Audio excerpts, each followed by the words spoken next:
World Cup build-up continues as Scotland take on Ivory Coast at Everton's Hill Dickinson Stadium. Plenty more coming up from Leanne Crichton, Willie Miller and Tom English, but the teams are in the tunnel. We are almost ready to go, so let's hand to our commentary team in Liverpool, Stuart McCall and Alistair Lamont. Thanks very much, Andy. Yeah, the team's emerging at the magnificent Hill Dickinson Stadium as Scotland look to improve upon a fairly dismal friendly record, but they're up against another tough opponent in Ivory Coast, who put 4 past South Korea on Saturday as Scotland were losing at home to Japan. So despite the raft of changes in both lineups, this is going to be another tough encounter for the Scots against Ivory Coast, who, like Scotland, returned to the World Cup this summer after a bit of a wait, 12-year one in their case. And they are lined up now, ready for the national anthems here. Please stand, if able, for the national anthems. First, the national anthem of Scotland.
For the national anthem of Côte d'Ivoire.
Well, as you could probably hear in the terms of the rendition of Flower of Scotland, there's a good number of Scots have made the trip to Liverpool for this one in this cavernous new stadium.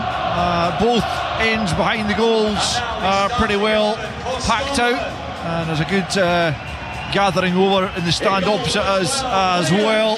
So the Scots will be well backed, and a few pockets of Ivory Coast fans dotted around as well in a still pretty chilly late March evening here on Merseyside, as the Scots get the training tops off. They're all in navy blue tonight, the Scots, while their opponents are all in bright orange. And Steve Clark was pointing out, in terms of the Ivory Coast lineup, yeah, there are a few inexperienced players. Wahi, for instance, earns his international debut. There's also a fair bit of experience, not least the captain from Kessier. The defence are all pretty experienced as well, so it'll be an interesting matchup as both managers just test out a few players ahead of having to whittle down to 26 prior to the main event in the summer. Andy Robertson on that halfway line, the Scotland captain, awaiting Kessier to join him for the exchange of pennants. The match officials are ready as well. Ivory Coast just having their team photo taken before Franck Kessier will make his way for that exchange of pennants. He makes his way now, and we're just about ready to go. The pitch is in immaculate condition, as you would hope for, and it promises to be another very interesting night here. Scotland hoping to just make more of an imprint on the game than they managed against Japan. Pretty passive at times, allowing Japan to dictate that game on Saturday. They will hope to take the game to their opponents a bit more, perhaps, with the different formation. As the manager pointed out, it suits the likes of Dom Hyam and Ross McCrory, who come in to the Scotland team, who play this formation for their clubs, Wrexham and Bristol City respectively. So let's see what tonight brings. We are almost ready to go. Scotland will go from right to left as we look at it up in the gods here at the back of the stand, and it'll be them to kick us off. Billy Gilmore just stretching off the thigh muscles before he's going to roll the ball back under the referee's next whistle. Daniel Elder, the Australian, poised to get us off and running here at Hill Dickinson Stadium. Players poised and just desperate to get off and running here, just trying to get a handle on the Ivory Coast formation. It does look again like it's going to be a 4-3-3 as Gilmore does get us underway. We'll try and work out who exactly is playing where for Ivory Coast as Scotland win the flick on there. It was Hurst who won that, but Adams couldn't latch onto it, and it's all the way through to Alban Lafont, who plays for Panathinaikos, winning just his 4th cap in goal. And out to the right hand side to Wilfried Singo, who came on to score a fabulous 4th goal. It was a counter-attack which he began from deep inside his own half against South Korea, played it to Amad Diallo and promptly got it back and netted with a side foot to round off the scoring at the Milton Keynes Dons Stadium on Saturday. It's Scotland in early possession on the halfway line as Christie gets it to John Souttar. Back with Christie just inside his own half, and back the way now to Dom Hyam. Out to Tierney, played on that left-sided centre-back role, which we've seen him play for Scotland many times over the years. And now out to McCrory. Big night for McCrory, winning just his 2nd cap. His first call up since the Euros. Scotland trying to make some headway down that right-hand side, but that'll be mopped up there by Diamonde. But under a bit of pressure here now is Conan, and out of play over on the far side. And Scotland already, Stuart feels, are just pressing that bit higher than perhaps they did against Japan at the weekend. Yeah, I mean, straight away you see the 2 wing backs, Robertson and McCrory, high and wide, the front 2, and McTominay playing right up just behind them, so it's really positive. Gilmore will sit as a 6 and try to get on the ball, but yeah, positive start. But I like Christie as a footballer, I like McTominay, I like Gilmore. I think they're all good footballers. So, but with McTominay's job to get in the box, as he did on Saturday against Japan, he had 2 really good efforts, and that's his strength, arriving in the box. And if anybody's looked likely on the part that's going to get a chance or score a chance, it's normally him or McGinn. Yeah, he was very unlucky in the early stages, wasn't he, against Japan? A terrific save from Suzuki, the keeper. There could be an opportunity here. Adams spins on the edge of the box, just knocks it back to Christie. He's shot with his pass out to the left. Robertson wasn't quite on his toes either, but it's been given away again by Ivory Coast and picked up here on the left hand side by Hurst on the angle of the box. takes it into the penalty area. Can he get a shot away here? Charged down in the end just as he pulled the trigger. Not entirely clear on the edge of the penalty area just now, and it's going to fall for Christie. He gets a good shot in, but it's pushed away by the keeper away to the left hand side. Really good effort from Ryan Christie, controlled it well, but the keeper makes a good stop. Scotland pick up once more just outside the area. McTominay with a little dummy gets his pass off here to Kieran Tierney, who's invited to shoot but drags the shot about 10 yards wide of the far post. But it is a bright start from the Scots, but it's Ivory Coast 0, Scotland 0. Yeah, really positive start. I like Hurst, he cuts inside, gets his shot off. When it comes to Christie, he's got a lovely left foot, makes a keeper save and work. And Tierney, just a shot wee wide there, but yeah, very positive start. And George Hurst as well beginning that attack. Just unfortunate to see his shot blocked, but he had a similar kind of effort there on Saturday, Stuart, when he came in. I thought he actually did reasonably well, and he's a player obviously you'll see a lot of in the Championship, George Hurst. Yeah, that's right. He's had I'm saying different. I think he's got 8 goals down there. He's done fine. Obviously Ipswich are flying, but he's been a little bit inconsistent. That would be the only thing. When he's hot, he's in really good form. Tierney has it midway inside his own half is Dom Hyam, and plays it to the right to Suter crossing the halfway line, and forwards by McCrory, comes off an Ivory Coast player and out for a throw-in over on the far side. Scotland have the throw right hand side here, midway inside the Ivory Coast half. Back away it goes to Suter on the halfway line. 4 minutes in, no goals. As Hyam gets another touch of the ball into the feet of Gilmour, who will want to try and dictate the play in that sitting role in front of the back three. Played forward down the left, Robertson can't latch onto it. It's knocked away by Singo, and Hyam's got to be careful here with the bouncing ball. Manages to get it partially clear, picked up though by Traore. Back to Liam Kelly it goes, a big night for him, and it's slightly untidy, uncertain ball out to the left hand side that trickles out for a throw-in down near the corner flag from the Rangers second choice keeper.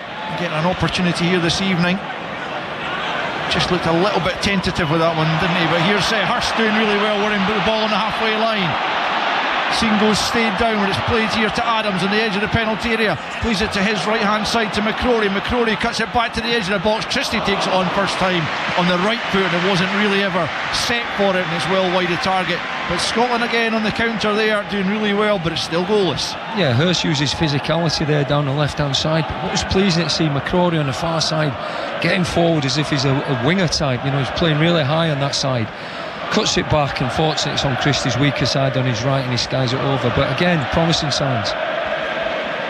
Scotland again looking to press Ivory Coast deep in their own territory. It seems like they've been given that instruction this evening from their manager, and it's paying dividends in the early stages as they've had the better of the play so far. Into the middle of the park there for Kessié. Back into the left back area. Ivory Coast looking to try and play out from defence, and it's good harrying again from Scotland. McTominay picks up, but he drags his shot well wide of target as well. But Scotland look, they're going to get a bit of joy from this Preston, Stuart. It's a formation we actually play at Preston as well in the Championship, and it gives the midfield players licence to go really tight. And if their teams are trying to play out, the press has got to be good, which it has been. The wing backs can push high, and it can be an aggressive formation. I was just looking at the back for Scotland. They're kind of man for man at the moment, almost 3 against 3. Well, that's the thing when you go as a press like this. Yeah, you go 3 for 3. You've got to accept that when the ball's coming forward and trust your defenders, and then you get your midfielders to get back, and here we go, we've won it again. Yeah, they have, and it's Christie who picks up just inside the Ivory Coast half. Gilmour back to Christie on the halfway line. Bournemouth player out to the left hand side here for Tierney. Scotland have started the match well. A little flick there from Hurst to McTominay, midway inside Ivory Coast half, back the way to Suter and out to McCrory right hand side, back to Suter just inside Ivory Coast territory, and back to Hyam just outside the centre circle. Played 7 minutes, no goals as yet here on Sports Sound on BBC Radio Scotland as Scotland play another World Cup warm-up. I'm never tired of saying that phrase, World Cup warm-up. It's been a long time since anyone's been able to utter that about a Scotland team. As Ivory Coast have it now in possession. It's Kusunu playing it out from the back, but again it's Hyam getting first to it. Almost comes through for Adams, but not quite, and Ivory Coast try to build, but they haven't got into the rhythm at all as yet. But they'll try and do that now with Ulai out to the left hand side, as Ivory Coast try to cause a problem here, and they might be in here. They're in the penalty area, and it's a layoff that's cleared by Tierney. It was Wahi who just tried to lay that into the path of one of his own rushing teammates, but Tierney had read the danger and gets it cleared out to the far side. Ivory Coast have it over on the left flank, trying to build through Ulai in the midfield. Just a teenager, plays for Trabzonspor, 19 years old. Here's Singo, and back the way to Kusunu once more, and all the way back to his goalkeeper Lafont, right on the edge of his penalty area. Plays it to his left to Diamonde, and then out to Kona on the left back, into Kessié, the captain, and back to the keeper once more. They're confident that they can play it around at the back and play around that Scotland press, which they've managed to do so this time, certainly. Picked up by Nicola Pepe, and out to the left hand side for Kona, who likes to get forward from left back to Pepe, who looks like he's got a bit of a roving role here, and he's trying to burst through, and he's into the penalty area, and he's going to go for goal, and it's deflected behind, and it will be an Ivory Coast corner. And for the first time they start to click, Stuart, and almost an opportunity there for Pepe. Yeah, I think that's what happens, when you play this system. If their winger goes inside, McCrory's got to go with him. That means the left back's free, and Christie's got to do that job and get out there. And it was good football by them. They have got talented players, there's no doubt about that, although a lot of inexperience out in the park, but they can move the ball, and they showed that in that occasion there. Corner kick then over on the far side for Ivory Coast. 9.5 minutes played here. Ivory Coast trying to grab an opening goal here, and it's a dangerous looking ball. McCrory gets something on it to knock it out of the penalty area. Picked up here by Pepe, angle of the box right hand side, looking to cut in on his left. It's the pass off and then back out to the right hand side, and it's Singo will have an opportunity to put the ball back in, and it's a good ball, and Scotland just about dig it out, and it's Adams who picks up on the edge of his own penalty area and then plays it back looking for Kelly. He didn't see Traore there, who was closing down. He just gets that away, does Kelly, and now it's good play from Hurst, bringing Scotland forward into the Ivory Coast half. Tries to find the pass back out to Adams, right hand side, back to McTominay, about 25 yards from goal now. Scotland looking for a way through here. It's Gilmore, keeps it moving to Tierney left hand side, and now Robertson back with Tierney.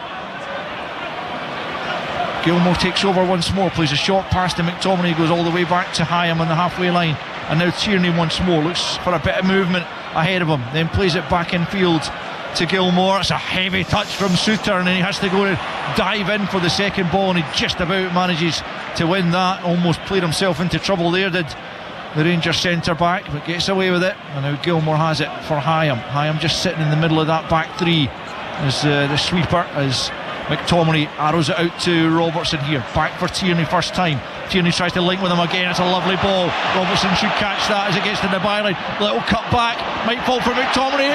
Shot comes in the end. It wasn't. It was Ryan Christie who took it on McTominay's toes. He didn't get any purchase on it, and it's easily saved. And now Ivory Coast come on the counter, trying to spring this counter-attack on the Scots. It's Pepe from the edge of the penalty area, slips the ball. It's going to come off the post. It's a tap in for Pepe, and Ivory Coast have the opening goal. It came from a Scotland attack only 30 seconds prior, and Pepe is the man to tap in from just a couple of yards out after the initial shot came back off the upright, and Scotland are behind after just 12 minutes.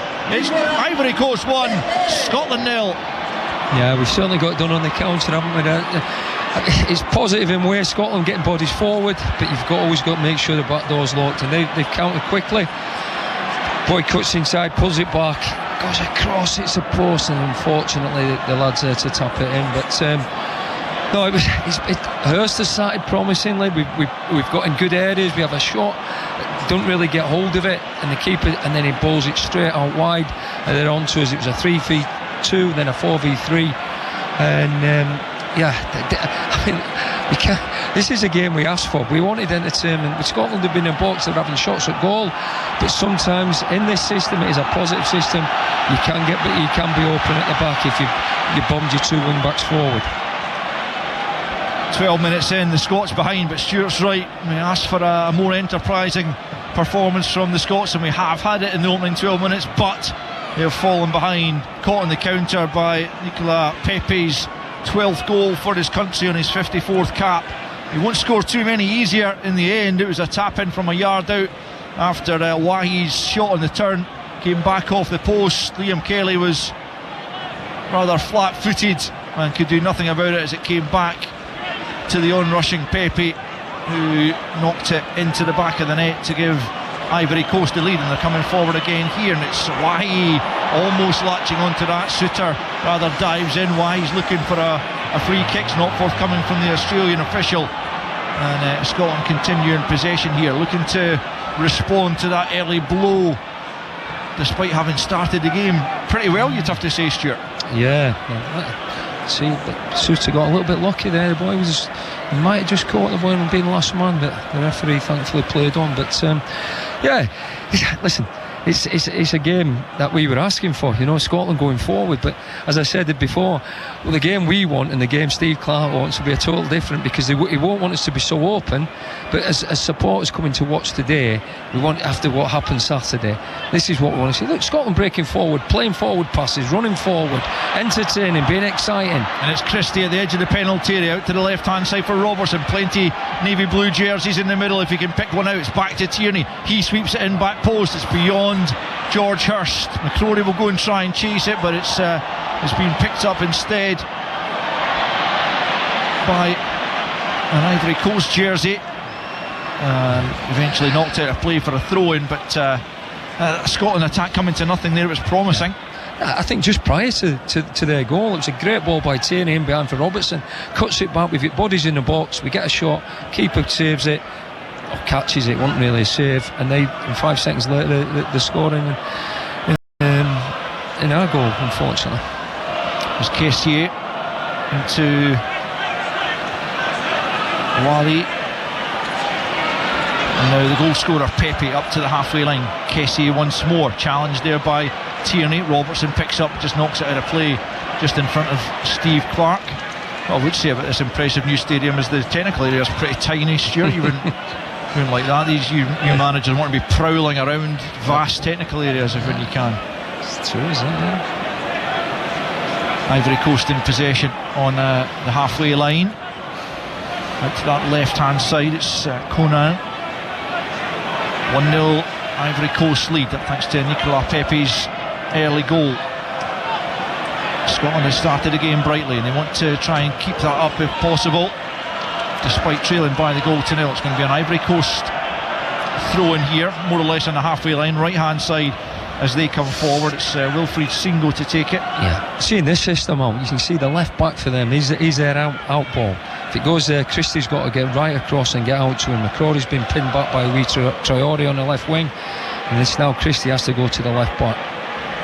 It's pinged forward there as Ivory Coast trying to come forward once more. Picked up by Pepe. The shot comes off the back, I think, of Hyam. It's going to be another Ivory Coast corner over on the far side. Pepe looks in the mood. He's a man who once commanded that massive fee when he moved from Lille to Arsenal back in 2019 for, I think it was 80 million euros or thereabouts at the time. It didn't really happen for him, and he's been a little bit nomadic in his career now at Villarreal, and not always a first pick for his country, it has to be said, but he is the man who's got the goal, and he was trying to test Liam Kelly there as well.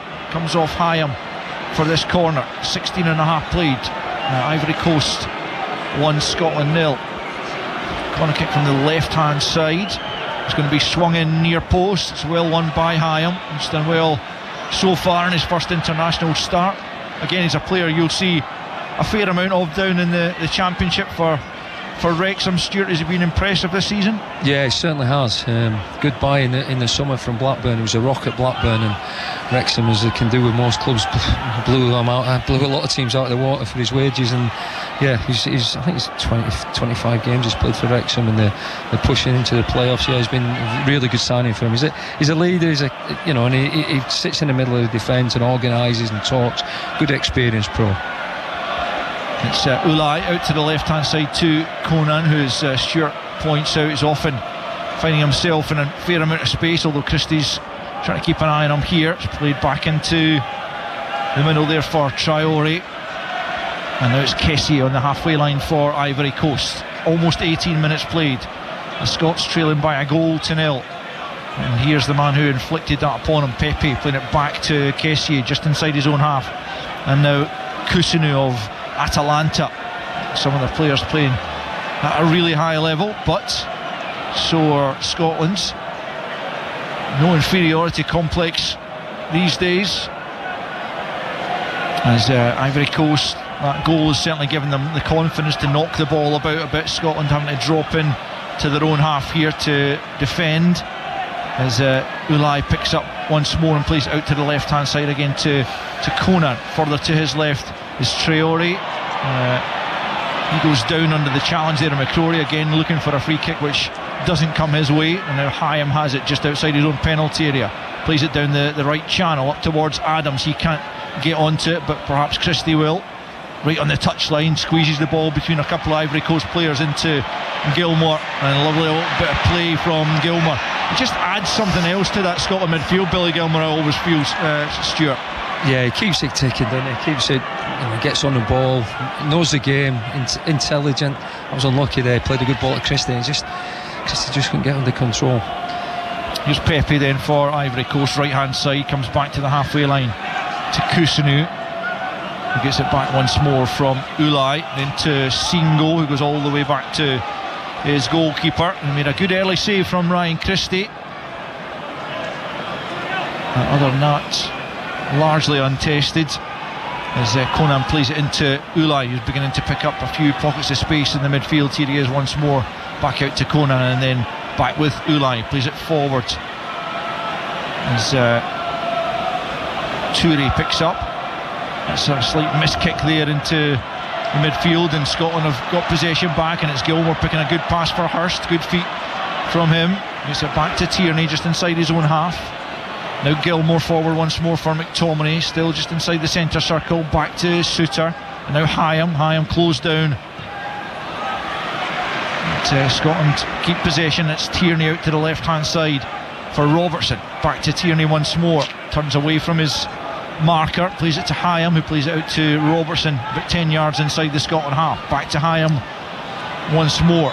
They've got an injury there in the middle of the park. Yeah, Ivory Coast player down, holding his head, so Scotland, I think, drawing the referee's attention to that, and on come the medical team. A chance after 20 minutes for Steve Clarke to just get his players across for a quick word as well, but despite being a goal down, you imagine he'll be relatively pleased by the way they've started. Well, it was a promising, what would you say, first 10 minutes, and then they begin now to, after the goal, dominate the tempo of the game, putting a lot of passes in. Scotland doing a lot of chasing early on in the play when they were playing out from deep. We were pressing, we were winning the ball back, but they've started, the goals calmed them down, and they've started knocking it about a little bit. And it's we need to, when we do win it, we need to still have that forward thinking in his mind, that when we win it, we're not going to go backwards, we're going to play forward. We've got the two strikers, we've got two wing backs who want to get forward and go and support. So I think still be positive when we win the ball. It's a tough ask when we've not got possession, as I say, because they've got the confidence now after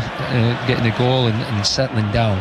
They were certainly unnerved for the first 10 minutes, but they've got a lot of inexperienced players out there, top players, but inexperienced in the fact that they've not played a lot of international games.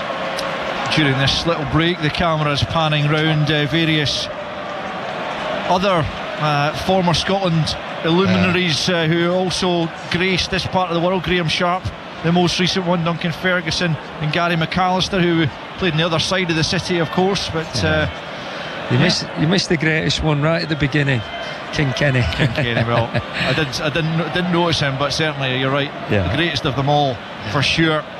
I'm sure he's been made very welcome at Hill Dickinson Stadium. And Sir Alex was here as well. I saw Davy Moyes, who you would expect to be here, the manager here, and doing a terrific job, getting Everton back up where they feel they belong. Play back underway. It was Franck Kessié, the captain of Ivory Coast, who was requiring a bit of treatment. He's back on his feet and back involved as Gilmour plays it out to the right hand side to McCrory, who hasn't really got involved as yet on that right flank. And Scotland play back into their own half, and it's out with Tierney left hand side. Square for Hyam here. Hyam plays it into Christie, then Gilmour. That's a good ball forward. McTominay just can't quite get onto it. It was a good idea from Gilmour. He and McTominay, as you would imagine, with their club link, they do play well together, but on that occasion the ball from Gilmour was just maybe slightly overhit for McTominay, and the move breaks down. Played forward there by Kusunu down the right hand side, picked up by Singo, who does like to maraud forward from that right back position for Ivory Coast. He's one inside a throw-in about 15 yards away from the corner flag on that right flank. Back to the goal scorer Pepe. We're just beyond the midway point in the first half. Ivory Coast lead by a goal to nil, but Scotland, well, they certainly started well. As Stuart was saying there, Ivory Coast having got the goal, maybe just beginning to dictate play a little more. As it's picked up by Ulai in the midfield. He gets it back, but Pepe can't hold on to it. It's a good challenge from Tierney into the feet of Hurst. Tries to run at that Ivory Coast defence, doesn't get anywhere, but the ball does break for Gilmour, who slips at an inopportune time, but somehow manages to get him back onto his own feet and keep the ball at the same time. And now it's McCrory slipping it in, and again it's just ahead of Ryan Christie. Another decent idea that had been just a little bit under hit, and Christie might well have been in for a shot on goal, as it is through to the goalkeeper. 1-0 at Ivory Coast. It all comes from us being aggressive and brave in the press. We went and won it back high up. We've got players then, once we win it back, we've got players, in the top end of the park we can use. Here we go again, this is better. Gilmour plays a short ball to McTominay midway inside the Ivory Coast half. Back to Gilmour, who plays it square to Tierney. I'm not sure what he saw there. Christie certainly wasn't on the same wavelength, and that's all the way through to the goalkeeper Lafont. See if we can be brave now and stay high. See if we can get a bit of press on them, like we were doing in the first 10 minutes. Played out short to Kusunu, back to his goalkeeper. Hurst goes and tries to close him down. It's played square out to Diamondi and then over to Conan left hand side, and they managed to get round Scotland. And here they come forward down that left flank, looking at threat. And here it's played into Wahi. He debuted, he goes for goal, and it's onto the roof of the net. That's an ambitious effort from the Nice front man, and Liam Kelly, well, he looked comfortable that it was heading over at the top, but I'm not sure how much it missed by. Yeah, I mean that starts from the keeper having it, and our organisation and communication not being right. Ross McCrory jumps, leaves his man behind him. We don't get out and get covered, and they bounce a nice little 1-2 and they're out. Good football by them, but we just got the press wrong, and when that happens, good teams can play through you. Yeah, Liam Kelly will have the goal kick, but the rerun showed that it didn't miss by much from Wahi. Here's Adams, back to Gilmour. Gilmour now driving forward. Loose pass though from Gilmour in between two Scotland players, and Ivory Coast will now spring another counter-attack. It's Singo slips, just manages to poke the ball back to Pepe though. Ivory Coast trying to keep possession at the edge of the penalty area. Ivory Coast just coming back the way now as they look to threaten once more, leading by a goal to nil after 26.5 minutes at Hill Dickinson Stadium. You listen to Sports Sound here on BBC Radio Scotland. BBC being the place to listen and watch the Scotland national team at the World Cup, and in the build-up as well, as Singo picks up for Kusunu, and Singo all the way back to the goalkeeper. just at the edge of his penalty. It plays it out to his left hand side to Diamondi. Across goes Adams, but it's played out to Conan. Christie across there to try and close him down. Kessié gets the ball back to Diamondi once more, and back to the keeper as the crowd try and lift the team here, trailing by that goal to nil. Nicolas Pepe on 12 minutes, and Ivory Coast just knocking the ball around quite nonchalantly at the moment, beginning to enjoy the game after getting that opener. And here's the man who scored at Pepe into the feet there of Traore. 1-2 almost comes off, but Scotland have picked it up. It's Christie for Adams. That's a pretty ambitious ball. It's asking too much there of George Hurst, and there wasn't really any chance he was going to get onto it. Ivory Coast tidy up. Yeah, that's been the disappointing thing in the last 5 minutes. The final pass, we've got into the final third 2 or 3 times. Gilmore give a ball away. Christie another one. Thankfully a minute ago though, if Ivory Coast has switched that the left back was in all on his own, and that's what we've got to be careful. I think that's where their threat's going to come from, down that left hand side. Yeah, McCrory's been dragged all over the place by Touré, isn't he? And he's leaving Conan all on his own on that left hand side, as you say. Ryan Christie occupying a more central berth, but he is trying to get out to him when necessary. Ivory Coast at the moment coming down the right hand side, and Singo will take the throw in, backed away to his centre back Kusunu. It's Diamondi who applies his trade with Sporting in Portugal. It's clipped forward now for Traore down that left hand side. Souttar's with him, tries to spin away from him, does the little winger. Back the way now with Conan, tries to get it into the box. It's blocked by McCrory at the expense of a corner. 29 minutes in, 1-0 Ivory Coast, and they'll have another corner kick over on the far side. Yeah, I think little Traore started really well. He's bright, he's made a lot of good forward runs, and the difference when we've made our runs, our final pass into them has not been good enough. They're picking people out when they're going forward, and it was a good bit of football again by them. So here comes the corner kick from the left for Ivory Coast as they look for a second goal here in the first half. And it comes to the edge of the 6-yard box. It's Hurst, and it's poked towards goal, and no real purchase or power in the shot in the end from Diamondi, I think it was, who stabbed it goalwards, but Kelly able to clutch that one, because that was a decent chance there for Ivory Coast as the ball fell kindly in the penalty area, but they couldn't take it. Yeah, another good bit of fortune there, thankfully. The boy could have done a lot better. It just landed to him from a set piece, and thankfully he mishit it and it landed in Kelly's hands. Surprised, the goalkeeping situation's a bit of a conundrum at the moment. He's surprised he's given, he hasn't persisted with Angus Gunn, who probably needs games, and if Craig Gordon's not going to be fit, which is looking up in the air at the moment, then you would imagine Angus Gunn will be the first pick. We can answer that in a moment, because here comes George Hurst at the edge of the box, played in by Gilmore, can't keep it. Gilmore wins it back though. McTominay onto the right foot, tries to cut one, good save. Tip behind for a corner as McTominay tries to find an equaliser from 22 yards, but the keeper was equal to it, and it will be a Scotland corner. And again, Al, it doesn't come from any great football. It comes just from winning the ball up high, being aggressive, taking it off them. McTominay's been very quiet up to now. It's a good strike, and the keeper manages to get over to his left and pat it out for a corner. But encouraging signs. But again, it's hard to be brave all the time if you get picked off occasionally. But that's the positives you get from it. You get the opportunities.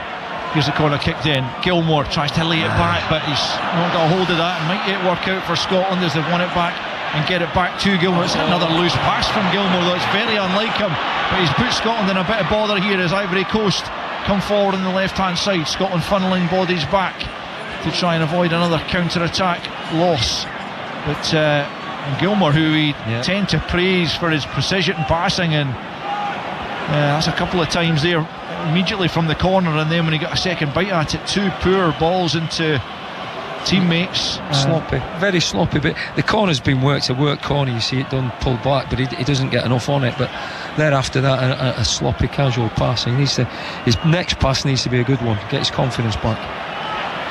Ball's played forward down the Ivory Coast right, but Robertson retrieves it, hammers it up towards the halfway line. Kessié with a audacious chest pass, about 25 yards on that chest pass somehow. He chested it more than further than I can shoot it. It's impressive stuff from Al-Akhli player, and good feet as well there from Toure. A little slip there allows Scotland to win possession back, but have been just a little bit untidy in possession of late. And Ivory Coast have got it back once more. Played 32.5 minutes. It's Ivory Coast leading by a goal to nil. Nicolas Pepe after 12 minutes. But it's been a better watch generally. The game is just that bit better than Saturday's one for sure. The intent's been there. It's just been a quality. We've been sloppy in possession. We've got to do better. We've got to look after the ball better. And I think the pressing at times has been good. That's where the chances have come from. But when we get it wrong, against, as I say, it's a good side then can pick you off. But it's been them brave enough to carry on that and win it high up and have belief. You have to go 1v1 at times. Toure gets the free kick there from the grappling. The referee deemed it McCrory was guilty of, although it seemed to me that both players were pretty much equally guilty of it. But the referee gives Ivory Coast the free kick. Scotland's friendly record, as I mentioned earlier on, is pretty abysmal. For as much as friendlies count, do you worry about the results? But they've only won 3 of their last 18, and those came against Gibraltar, Luxembourg and Liechtenstein. So looking to try and improve upon that tonight as McTominay slips it to Christie about 30 yards from goal. Now it's Adams in the edge of the box, thought about the pass to Hurst, instead it's to Robertson, back to Adams inside the box to the left hand side, tries to play it for Christie, but it's picked off, and Ivory Coast win possession back, but it's given straight to Tierney by Ulai. Again, it's the final ball, Stuart, isn't it? Robbo could have flashed it across the goal. He decides to cut it back. It was not a bad ball to Adams. Adams could have got out his feet and had a shot, but again he tries to play a square pass, and it was a poor one. Christie tries to slip a ball, and that's cut out as well. And Ivory Coast have got 4 on 4 here. Crossing the halfway line, it's Pepe. Held up for the moment as Scotland again get bodies back as the national anthem rings round Hill Dickinson Stadium. Ivory Coast in possession, but 10 yards inside their own half, just over 10 to the break. And it's Ivory Coast leading by a Nicolas Pepe goal to nil. Singo has it right hand side for the West African side. And you can talk about formations all you want, but if you can't look after the ball and pass the ball from A to B, then you're in trouble. And our last 10 minutes have been really poor in possession. Just keep giving it back to them. Singo manages to squeeze that back to Diamondi, and it's Singo once more from the right back position. Forward it goes to Wahi, and forward now comes Singo again, the Galatasaray fullback, getting into that attacking position, but across came Suter on that occasion to just knock the ball out of play in this near side for a throw into Ivory Coast, which Singo will come back and take. But it was a terrific goal he scored on Saturday, and he very much likes to join in with the attack when he can. He's about to take this throw in into the feet of Kessié, gets it back to Singo, tries the big switch of play now to Conan about 10 yards inside the Scotland half, but coming forward, out to the left it goes. Ivory Coast looking for a second, but Gilmore's nipped in to win the ball back for Scotland. Right hand side, he's got nowhere to go, and buys himself a free kick and gets Scotland up the park a little bit. Good play that from Gilmore, and sensible enough to know that he pretty much had to go down there because he was going to be dispossessed if he didn't. As Scotland take the free kick shot into Gilmore, it goes back to John Suter on the edge of his own penalty area, and he'll just turn that back to his Rangers teammate Liam Kelly, playing for the second time for the national team. Only played 45 minutes in that debut against France, and I wonder if Steve Clarke will consider that again, maybe a half-time swap in goals, possibly giving him Scott Bain. Yeah, that's what I was going to mention, that, Al, to be honest. I thought, I wonder if he'd do that for two 45s of the boys, yeah. And free kick to Scotland on the halfway line as Hurst is brought to the floor. He's certainly a hard worker, isn't he, George Hurst? He'll give you plenty of endeavour, trying to hold the ball up. He started really well, and he's not had much of the ball of late. You know, the quality into the front's been poor in the last, as I say, 10-15 minutes. Here's Tierney on the halfway line, forward to Adams, trying to play it on. First time it wasn't really on, and Ulai dispossesses him, then insides Gilmour, and both players have stayed down. Play continues, it wasn't a foul, and the referee happy enough to let the game go on, although Ulai and Gilmour stay down. And now as you'll hear, the Scotland fans aren't delighted that the referee has now decided to stop play, but given that it's a friendly, and given that both players hadn't immediately got back to their feet, then probably fair enough. It was a full-blooded challenge from Gilmour after slack play from Adams again, Stuart. Yeah, it's so frustrating watching it, because we're getting himself in, we're in the final third in decent possession of the ball, and Adams gives it away, and then Gilmour has to come in with a strong sliding challenge. As you say, it wasn't a free kick, they've both gone into each other. It was a good tackle, and one you'd have enjoyed in your day. Exactly. Drop ball resumes play, Scotland in possession out to the left hand side. 7 minutes remaining in this first period, Scotland trailing by 1-0. Kieran Tierney has it, about 10 yards inside his own half, plays it back into Hyam, who's been absolutely fine on his first international start. Out to the left hand side it comes to the captain Andy Robertson, who's got a good number of starts under his belt on his 92nd cap. Adams trying to spin away here from Singo, back the way to Robertson, midway inside the Ivory Coast half. Tierney takes over into Adams and out to McTominay on the angle of the box. Thought about trying to wriggle through a couple of players, but then plays it to Robertson, and now Tierney gets it back to Robertson. Good play, Robertson into the 6-yard box. Great defending from Diamondi to knock it out in the end for a throw-in on this near side. It's a terrific inviting ball, lovely link-up play. That's what you often get between Tierney and Robertson. Tierney tries to get it back into the box, it comes off the back of an Ivory Coast shirt, and it was a good link-up play.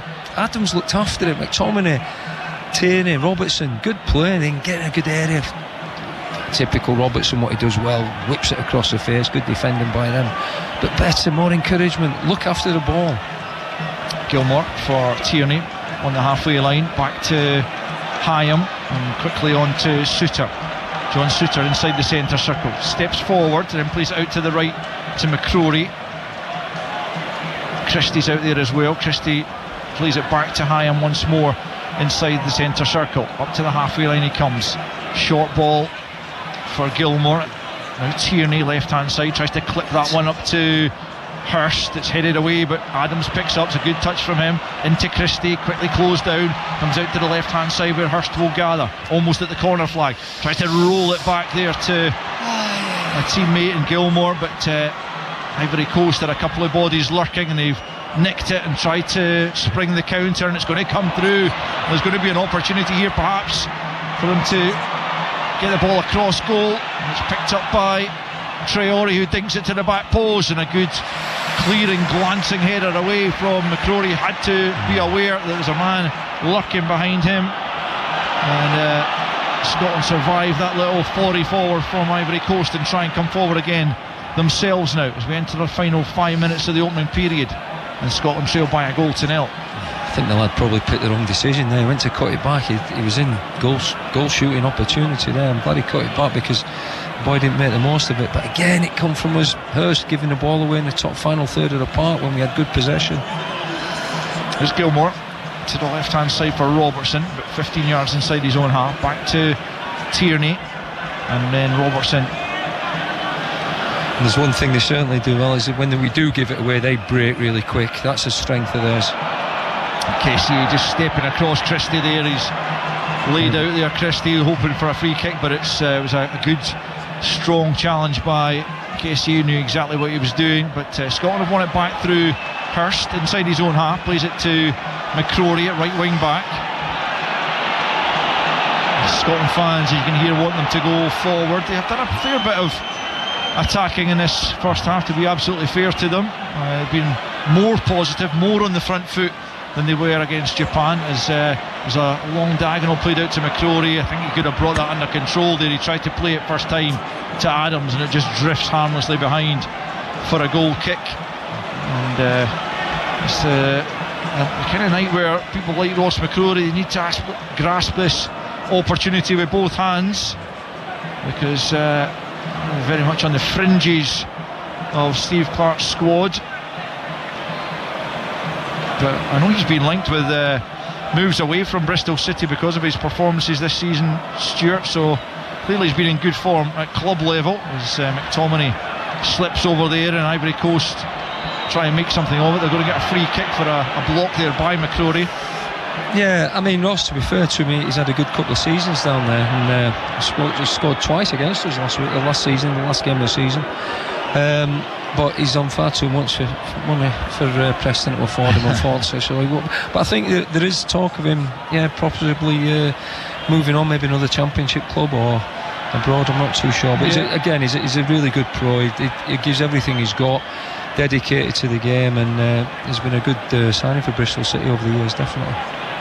Ivory Coast have a free kick about 10 yards inside the Scotland half. Couple of minutes remaining in this first period. Played short into Ulai. Ulai plays it to Pepe, the goal scorer. Back the way now for Kusunu, but 10 yards inside his own half. Ulai comes short for it once more. Conan is all on his own out on that left hand side if they can switch it.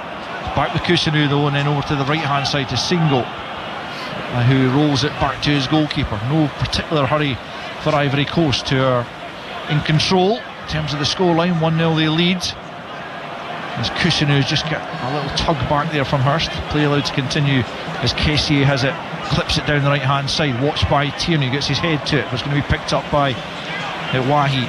Out to the right hand side, Singo tries the big switch of play out to the left flank, misread though by Toure, and didn't quite manage to keep that in after the miscontrol, and it's going to be a Scotland throw-in over on the far side as we enter the final minute of the opening 45. Don't imagine there'll be a great deal of added on time at the end of this. Scotland trail by a goal to 0 as Tierney picks up possession midway inside his own half, just plays it short back the way to Billy Gilmour. Gilmour looking for options ahead of him, not a great deal of movement, so he plays it square to Hyam. Hyam back to his left to Tierney, who bring it forward towards the halfway line and into the feet of Christie. He clips it forward looking for the run of George Hurst. Across comes Kusunu and just sees it behind. Good strong defending again. Decent idea from Christie looking for the run of George Hurst. You can see, despite the fact they made so many changes, Stuart, this is a team that didn't concede a goal in qualification in their 10 matches, and they're well drilled at the back, aren't they? Yeah, super organisation, good talking. They look like you said, they look a strong defensive unit. But I don't mind that Christie playing a ball forward like that. It was almost in Hurst. It was a forward run, forward thinking. Wasn't giving it away cheaply. It was a pass that with intent, which we almost got onto. But as I said, for the last 20-25 minutes, we haven't been good enough in possession, and that suits a counter-attacking team like these. Pepe trying to wriggle through a number of challenges. In the end, he's thwarted, and Scotland have it back. We're into a minute of added on time.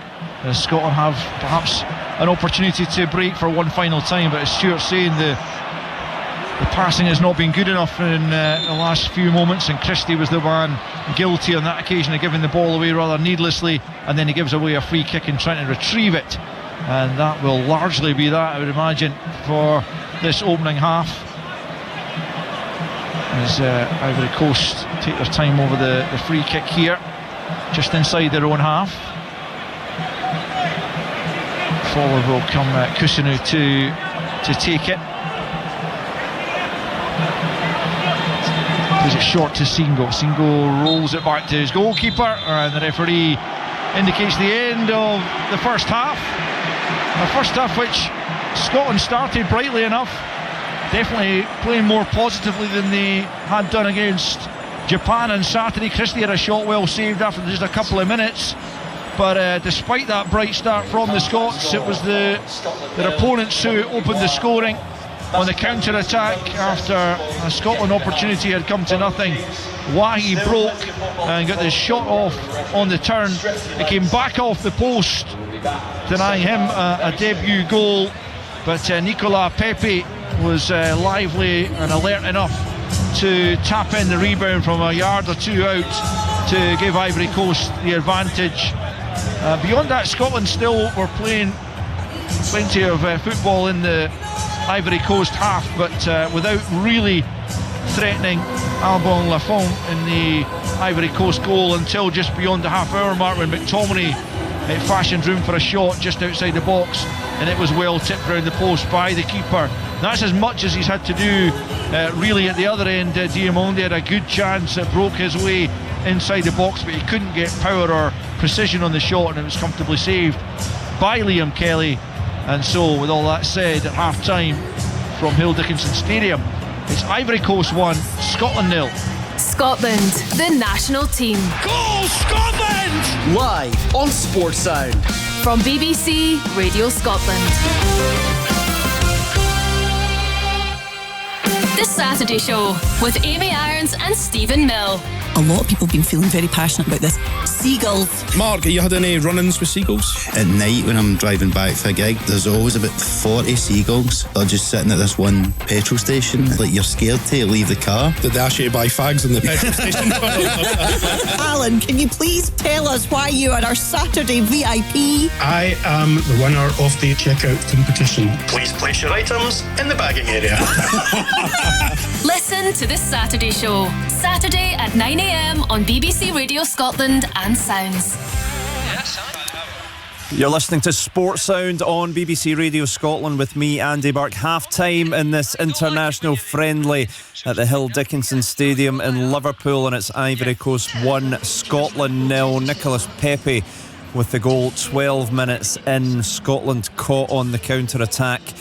And it's the African side that leads at the break. Alistair Lamont and Stuart McCall have been describing the first half action. Willie Miller, Leanne Crichton and Tom English are alongside me in the studio. And Leanne, we said we wanted a more open game. Certainly the first half of the first half was pretty much in that fashion, but Scotland a goal down at the break. Yeah, look, it started off a much more energetic performance.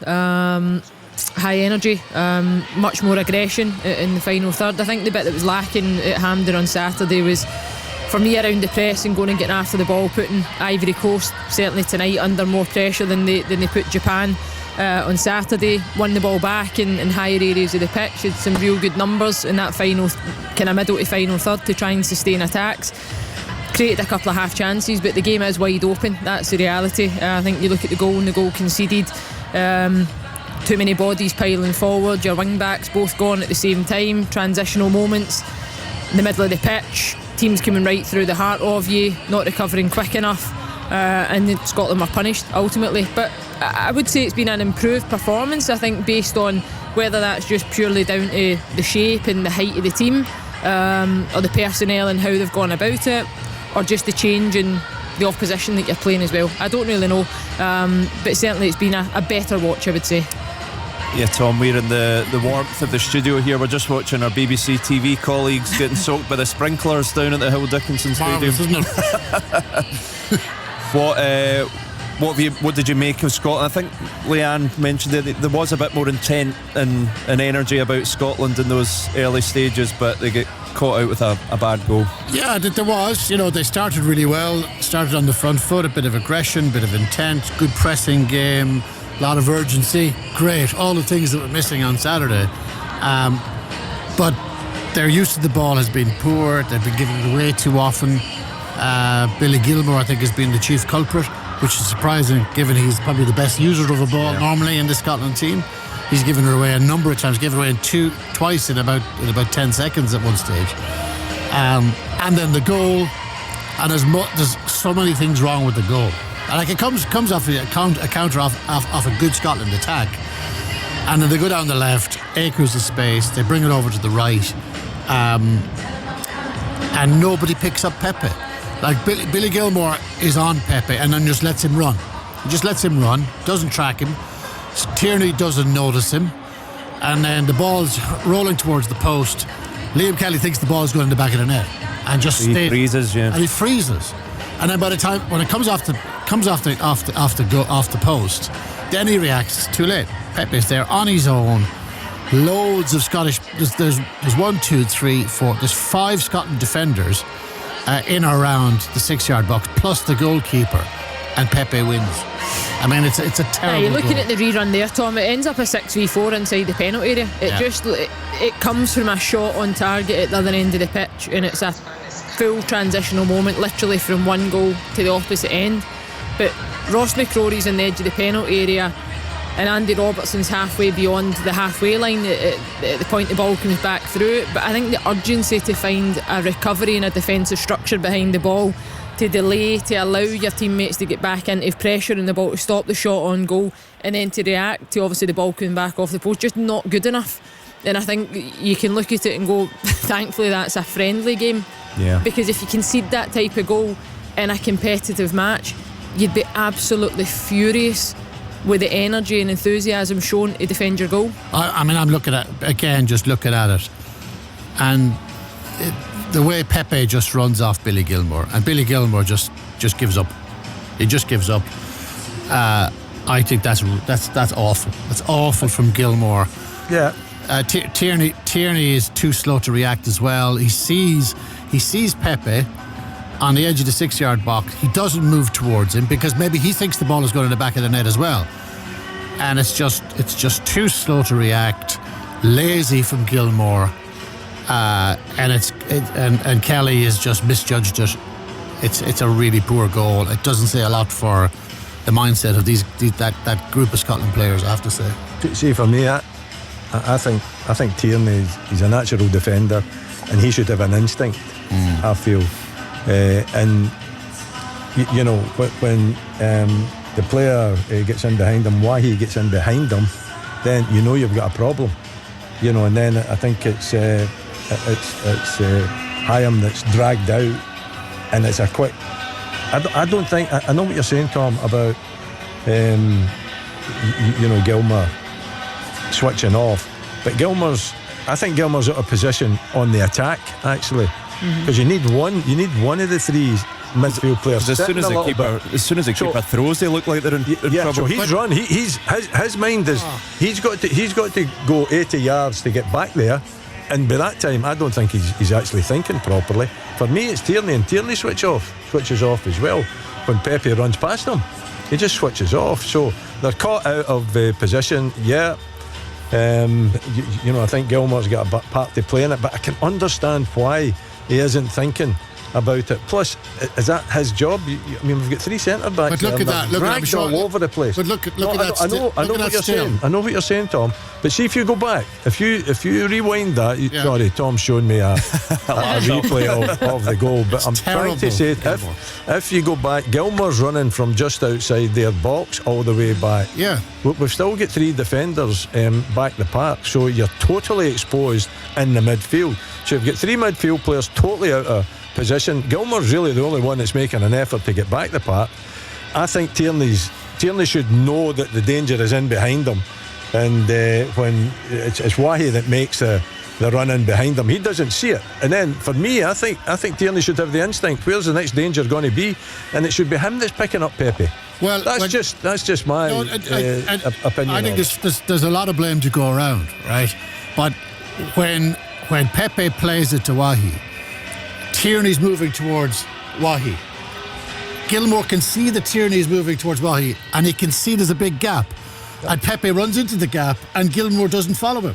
And he knows that Tierney's in the wrong position, but he just gives up. But that's what I'm saying. To be fair, I think Gilmour probably thinks the first shot's going in all honesty. I think as a midfielder looking at that, and you're standing looking, facing the goal. He's knackered as well, do you know?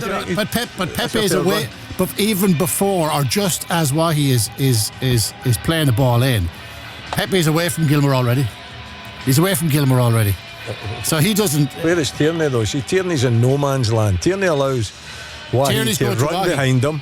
He runs behind him. He comes for a centre. He runs behind him. Yeah. If Tierney drops back a little bit, and he doesn't allow that run in behind him, then you know the shot isn't on to hit the post in the first place. And then when he sees him, Wahi getting in behind him, he turns round and he switches off. No, he absolutely. Switches off. Listen, I mean, and it comes off the post.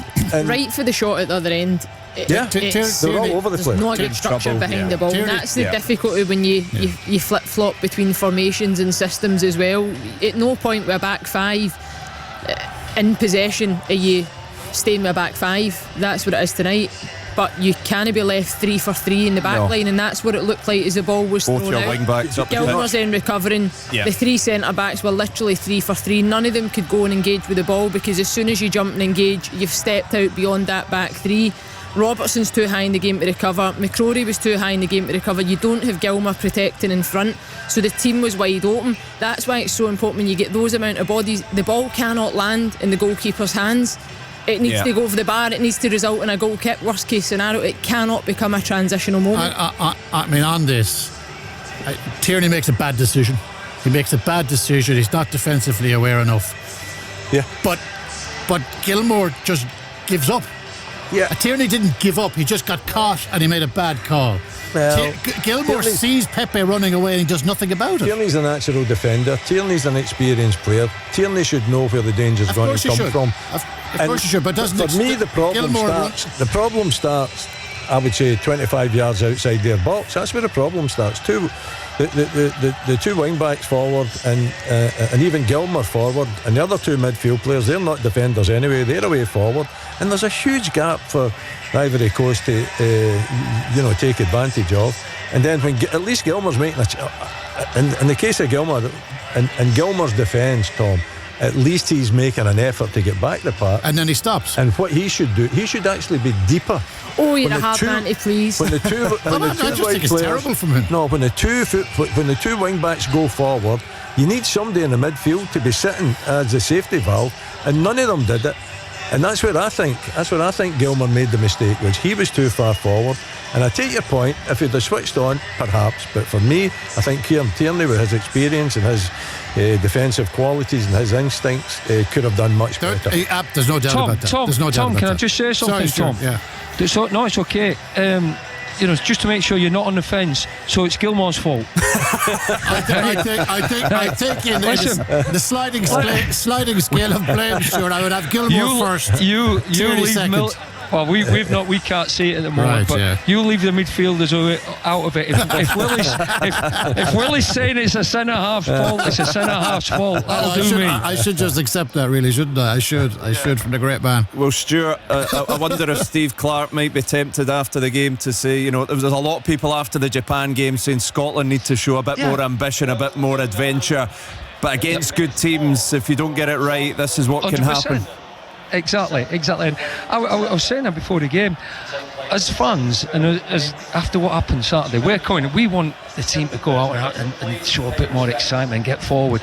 But as a manager, you always got to know what's happening at the back, and you've got to be. And Steve's that type of manager, he does shut the door and keep people back and whatever it is. But the intent's been so good. But the quality in the last 30 minutes is we've been giving the ball away up so cheap, and it suits their counter-attacking. And you can see, obviously, we're in a great position here. We're really high up. As soon as the keeper catches it, the counter's on, the boy's on his bike, and it is a 3v. In fact, even a 4v3 straight away. And I mean, Gilmour's not got great legs to get back in. He's getting back as he can. The wing backs, as you say, are already forward because it's been that intent. We want to go and score a goal and get at them. But their counter-attack play was good. But I take all your points again. We haven't seen it back, but it seemed to be too easy for him to get a shot off and then no reaction once it hits a post. But the intent is good, isn't it, Stuart? There is an ambition which they probably didn't have at the weekend. And I know, like, with ambition comes risk. But the counter-attack, there's five Scotland defenders plus the goalkeeper in the penalty area when the goal is scored. So there's enough bodies there to deal with the situation. They just make bad decisions. He's not getting over this goal, is he? No. I know I'm not, because I'm really the worst goal that anybody's ever conceded. It's not a good goal in Tom's mind. It's just interesting whatever way you want to shape the narrative, because probably if you look at the game on Saturday against Japan, there was more control in the game. With it having, and we were level at half time. And we were level, and we're sitting here going, great, much better, real intent. Losing 1-0 probably could have been 2 or 3 down again based on transitional moments. Teams wide open, can run through the heart of us. Gave the ball away for fun in the final third. Misplaced passes galore, passes under hit, passes over hit. Look, what do we want as Scotland fans watching this? Do we want a team that are competitive? I think you want the quality though, Loyan, don't you? I think the energy's been good. taking it to the opposition's been good, but you've got to have a bit of quality. You've got to be able to pass to your teammate. I mean, for me, dull as dishwash with water, and at the weekend Scotland were in the first half. At least there's an attempt to entertain, go forward and cause the opposition problems, but their issue is that every time they get in a position, they give the ball away. Then they're totally open to the counter. I enjoyed the first 15 minutes more than I enjoyed the whole 90 minutes. I agree with you. Honestly, watching it, I agree with you. I was enjoying it, but that comes with then, we're getting bodies in the box, we're playing on the front foot, and the first 15 minutes we're taking it off them, and then they got a bit of control, started passing it, and then we went from looking okay on the ball to, it brought me back to my time when I had my boots on. Honestly, couldn't pass it from A to B. It was, but they're going to be better this half, I'm telling you now. Good stuff. Right, I'm sure we will discuss that goal even further at full time, but the teams are back out in the field. Ivory Coast 1, Scotland 0. Can Scotland turn this round in the second half? Let's find out with our commentary team, Stuart McCall and Alistair Lamont. Thanks again, Andy. Scotland are back out and they made a couple of changes at half time, including one in goal, and it's Scott Bain who comes on for his first appearance in a Scotland jersey since 24th of March 2019, when he turned out against San Marino. It's a fourth cap for the Falkirk keeper, and he comes on along with Lewis Ferguson, who replaces Scott McTominay, and of course Scott Bain replacing Liam Kelly, who started the match in goal. So we did pontificate about that, Stuart, as to whether there might be a change in goal at half time, given the other goalkeeper a shot, and indeed Scott Bain gets his reward for, although he's maybe not been his absolute best in the last couple of weeks, he's had a terrific season for Falkirk, and it's great recognition for him and the club. Yeah, that's right. I think we sort of guessed that, didn't we? We thought we might give them both 45 minutes. Obviously Liam won't be, his first touch, he kicked out of play, didn't get off to a great start, but after that he's not had hardly anything to do, and once you're getting your 45 minutes like Bernie now, he'll want to be worked, he'll want to have saves to make, he'll want to impress. Hopefully that won't be the case, and we'll be up the other end, but it's something I thought would happen, to be honest.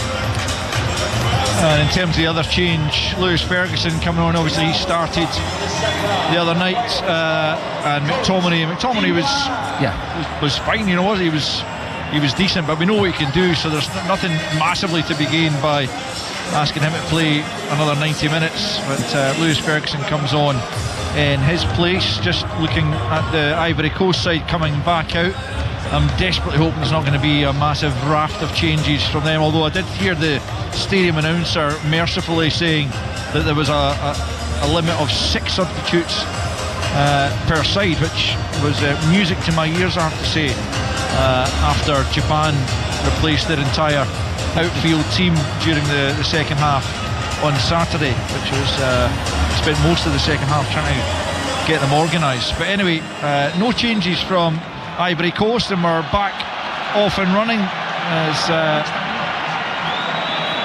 it's Ivory Coast to kick us off, and they'll go from right to left as we look at it from our vantage point high up in this stand in the terrific stadium.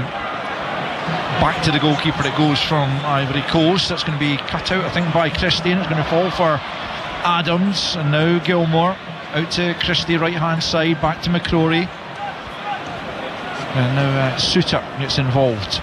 Might have to get involved again as Ivory Coast threaten to steal it back. He's been fouled, and it will be a free kick after the challenge there of Traore.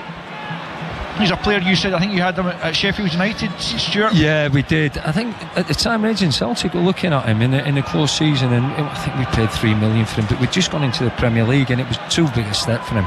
I think he could do it in Championship. I think he's doing well. I think he's got 8 goals in the Swiss League now. Yeah, he's with Basel now, yeah. Yeah, great kid, really lively, good touch, but I say, once that step to the Premier League is huge, I've got to say. And he was up against some athletes, and he's only a small frame, but he's quick, he's got good touch, and I think he's had a good half, if I'm honest. Scotland have it, trailing by a goal to nil at the start of this second period, and it's back with Scott Bain Paul Falkirk. What a big night for him on his 4th international appearance, but first for 7 years. As Tierney has it just inside his own half, out to the left flank to Robertson, and then back with Tierney once more. There was some good link up between those two at left centre back and left wing back in the first period, and that's the avenue that Scotland are trying to pursue down that left hand side now. But George Hurst, it was actually out on that far side, trying to make some headway, and it looked like the ball had come off an Ivory Coast player and out for a throw into Scotland. But the referee initially, I thought he was changing his mind there, but no, he's just asking Singo to go back a bit. He's given the throw into Ivory Coast, but they're giving it away to Robertson. But then Singo steps back in and wins it back, flicked on by Wahi, who was involved in that opening and only goal, as Ferguson's done well. Oh, the referee's brought it back, is he? He's given a free kick to Ivory Coast for the challenge by Ferguson. There didn't seem to be a great deal wrong with the challenge on Ulai there. No, he ummed and ahed. He wasn't going to give it, and then he saw the boy lying on the ground. I think he thought it was a head knock. I think that's a poor decision. We're going to get another look at it here just now. Maybe does catch him, to be honest, Ferguson. But not... No, accidentally. Yeah. But and again, I'm not even sure if it is a foul, but it does. They're both jumping for the ball, and it's his arm, I think, that catches him. And but he was in two minds, the referee. Yeah, I don't know if it was the linesman on the far side that actually maybe spoke to him, as they do these days. But everyone's okay and ready to go again. Free kick then to Ivory Coast, just inside their own half.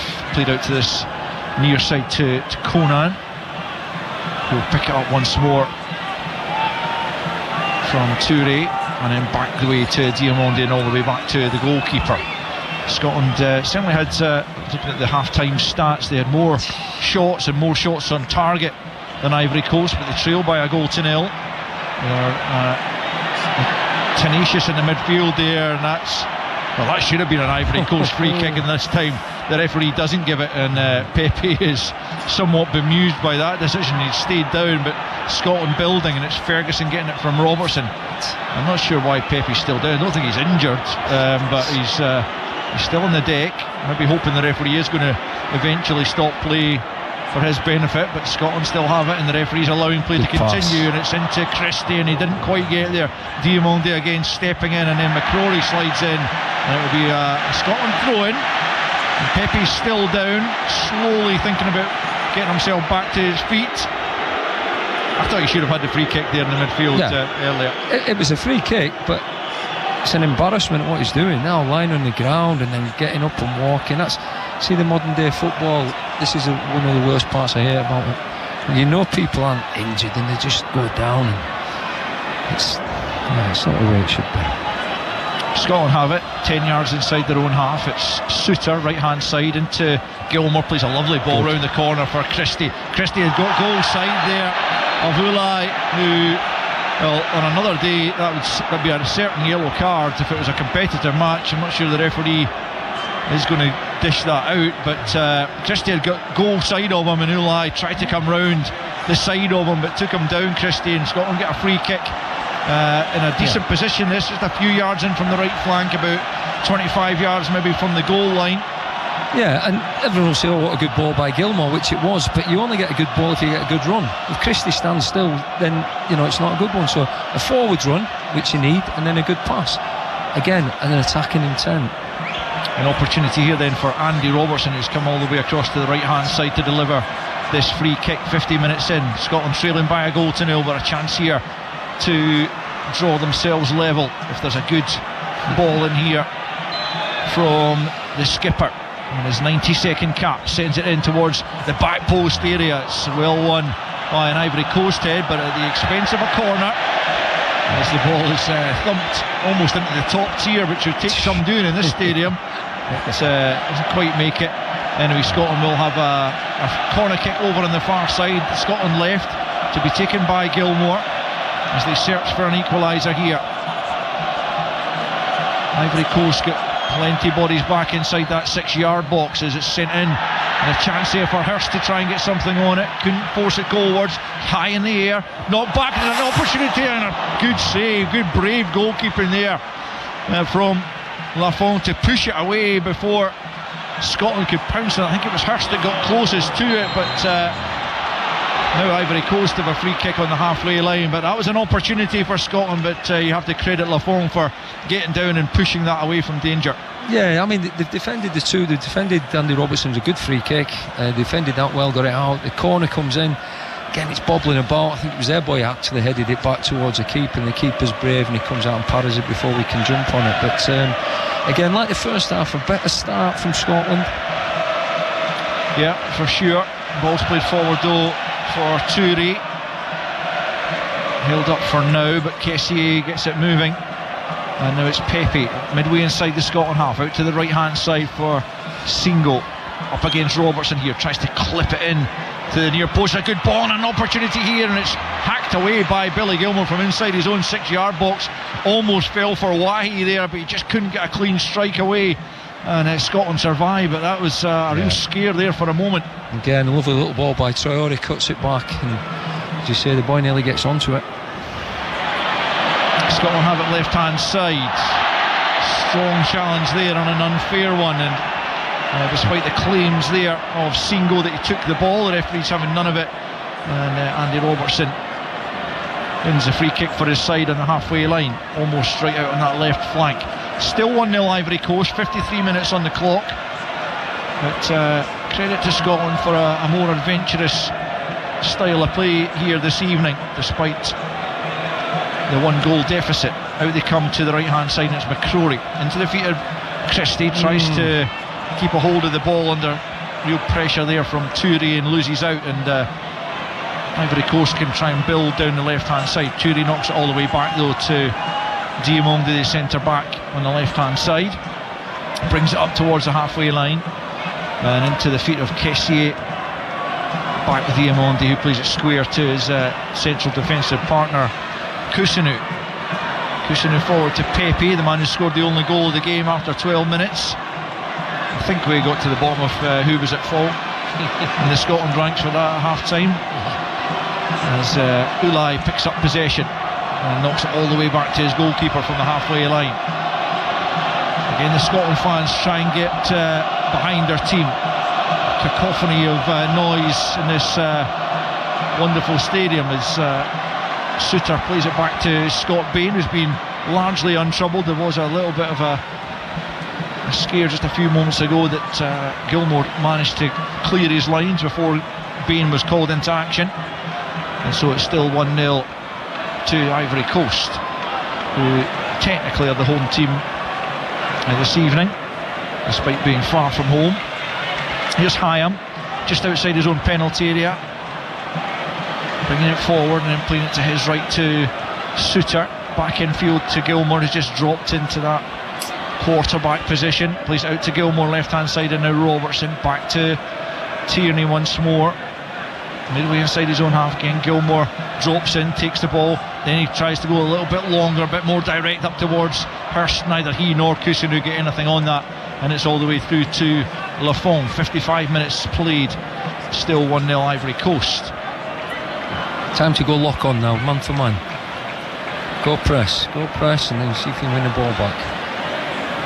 Ivory Coast holding on to it for now. Kessié though tempted into a speculative ball forward, but in the end Ferguson just knocks it out of play over on the far side. It'll be an Ivory Coast throw-in. I think when the keeper's got it, and if we come off and let them play and start building, they're obviously talented, they move the ball really well. But there's times when it does go back to the keeper. If we lock on one for one, man for man, we can win it back off them high up the park and hopefully create chances from there. Throw in into the middle of the park for Traoré, who sweeps it forward down the right hand side for Ivory Coast. Scotland pick up momentarily, but Tierney's given it away, and that's good footwork across there by Pepe. That looks offside. Why he's in on goal here. He's allowed to continue. Plays it square. McCrory can't cut it out. Chance here. Can Scotland recover and get it clear? Good calm defending from John Suter. Yeah, it's going to be pulled back for the offside in the end. I was pretty sure it was when Wahi was played in, but because VAR is in operation, they were allowed to continue but in the end, as it came to nothing, the assistant's flag went up. Yeah, we're right in line with that, Al. We knew it was offside by a yard. Good break by them again, but well offside, and we have to wait 10 seconds for it to be given, unfortunately. Suter into Christie, nice little popped off pass to Gilmour, and he gets it back, tries to thread it through for Adams, and that doesn't quite come off Diamonde in the way, but he's giving it back to Tierney and out to the left hand side for Robertson into Adams, about 25-30 from goal, spins and plays it out to McCrory right hand side. Scotland getting bodies in the box, McCrory feeds it in, good header from Hurst, off target though, but he won it really well, and he tried to direct it goalwards, just couldn't find the target, but good move that from Scotland. McCrory's ball in was a good searching one, and the big striker just off target, Stuart. Yeah, he's about 14 yards from goal. It'd have to be some header from there.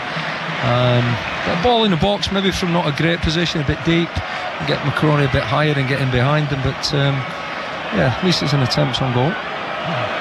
Yeah, George Hurst though. This is the time now. This is the time we need to go really tight and high and be brave. There you go. Oh, Billy. Gilmour almost had it there, but had his pocket picked, and now Robertson had the same done to him by Singo, but that's a good challenge from Tierney, and now Scotland can counter, and it's Robertson leading it out to Tierney, left hand side of the box. Can he pick out a pass? It's well defended by Kusunu. This Ivory Coast defence is just watertight, you have to say, and Scotland cannot find a way through them. 57, almost 58 on the clock, and it's still 1-0 Ivory Coast, looking to make it 2. Here's a decent ball into the box, but into the 6-yard box it goes, and Scott Bain dives on the ball and immediately bowls it out to Lewis Ferguson, who broke forward down the left hand side. It's still a very open game, chances at either end, but as I say, that Ivory Coast backline, they just do not want to give a goal away, regardless of it being a friendly, as McCrory has it right hand side, just inside the Ivory Coast half, back to Suter, and now it's Dom Hyam to Tierney left hand side, and now further left is Robertson into the middle of the park here for Gilmour, and Gilmour out. It's a good ball. It's a chance for Scotland to try and build something here. Pass goes astray, and it's hooked clear there by Touré, but only as far as Tierney left hand side, midway inside the Ivory Coast half. Plays it into Robertson gets a chance to turn, he sends it into the box, going up there with Shea Adams, but he couldn't get the clean header in under pressure from Kona, and it's an easy save for the goalkeeper. But there are things to like in this Scotland performance, Stuart. 1-0 to Ivory Coast still. A nice little passage of play down the left hand side again there, and the ball in the box. Still think they've got to cross it from better positions, but again it's an intent that we want to go and look towards, putting pressure on their defenders, who, as you say, are defending really well. They look really solid and organised and committed, physically strong. Yeah, I don't think this is even necessarily their first choice. I mean, Kusunu probably is, but Diamonde, for instance, maybe not necessarily the first choice at left centre back, but nonetheless they look like they're a well drilled unit.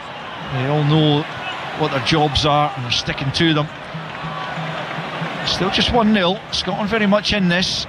They're probably the better of the second half, Scotland, I would say, so far in the opening 15 minutes of it. That's us just beyond the hour mark. 1-0 the Scots trail. The goal came in 12 minutes for Nicola Pepe. You listen to Sports Sound on BBC Radio Scotland as we continue our wall-to-wall coverage of Scotland on the road to the USA in the summer. Ivory Coast will join them there. They play an opening match against Ecuador the very same day Scotland take on Haiti. They've also got Germany and Curaçao in their group, so they, like Scotland, will hope to advance from the group stage for the very first time, as we get our first couple of changes here for Ivory Coast.